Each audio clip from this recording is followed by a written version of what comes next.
Friends, ఇప్పుడే అందిన వార్త 500 రూపాయల నోట్లపైన కీలక నిర్ణయం. రిజర్వ్ బ్యాంక్ ఆర్బీఐ సంచలన నిర్ణయం అంటూ వార్తలు అయితే వినిపిస్తున్నాయండి.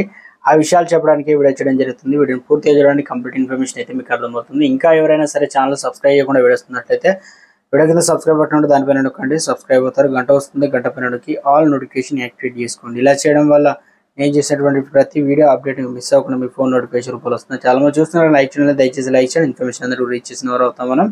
అత్యధిక సంఖ్యలో 500 రూపాయల నోట్లు చలామణిలో ఉన్నాయి. ఇది సంవత్సరానికి 16.5% పెరిగి FY 2024 అనగా నాటికి 6017.7 కోట్ల నోట్లకు చేరుకుంది. గత ఆర్థిక సంవత్సరంలో చలామణి 5163.3 కోట్ల నోట్లతో పోలిస్తే మొత్తం చలామణిలో ఉన్నటువంటి 500 నోట్లు FY 2024లోను 85,432 లక్షలకైతే పెరిగింది. ఆ తర్వాత 10 రూపాయల నోట్లు వస్తుంది. విలువ పరంగా చలామణిలో ఉన్నటువంటి 500 రూపాయల నోట్ల వాటా పెరిగింది.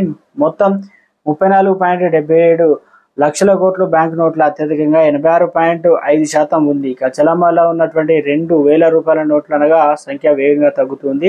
ఇక 2023లో మేలో 2,000 రూపాయల నోట్లు దశల వారీగా రద్దు చేస్తున్నట్లు ఆర్బీఐ ప్రకటించింది. అప్పట్లో నోట్ల విలువ 3.56 లక్షల కోట్లు కాగా వాటిని ఇతరుల నోట్లతో మార్చుకునేందుకు లేదా బ్యాంక్ ఖాతాల్లో జమ చేసుకునే వెసులుబాటును సెంట్రల్ బ్యాంక్ ఇచ్చింది.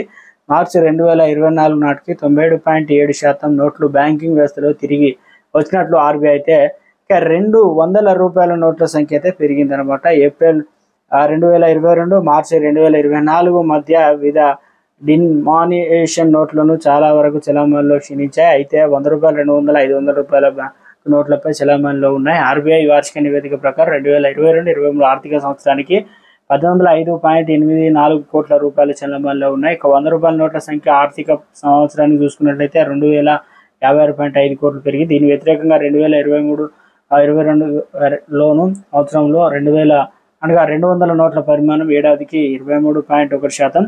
ఇక ఈ రకంగా చూసుకున్నట్లయితే 2000 నోట్లు ఇంకా ఏదైతే మొత్తానికైతే ఈ రకంగా ఎవరైనా సరే 2,000 రూపాయల నోట్లు కలిగి ఉంటే వారు వాటిని దేశవ్యాప్తంగా ఉన్న ఆర్బీఐ కార్యాలయాల్లో సులభంగా డిపాజిట్ అయితే చేసుకోవచ్చు. ఇక ఏదైతే అహ్మదాబాద్, బెంగళూరు, బోలాపూర్, భోపాల్, భువనేశ్వర్, చండీగఢ్, చెన్నై, గౌహతి, హైదరాబాద్, జైపూర్, జమ్మూ కాశ్మీర్, కోల్కతా, లక్నో, ముంబై, నాగపూర్, న్యూఢిల్లీ, పాట్నా మరియు తిరువనంతపురం బ్యాంక్ నోటు డిపాజిట్ లేదా మార్పిడిని అందించే ఆర్బీఐ కార్యాలయాలు అయితే ఉన్నాయి.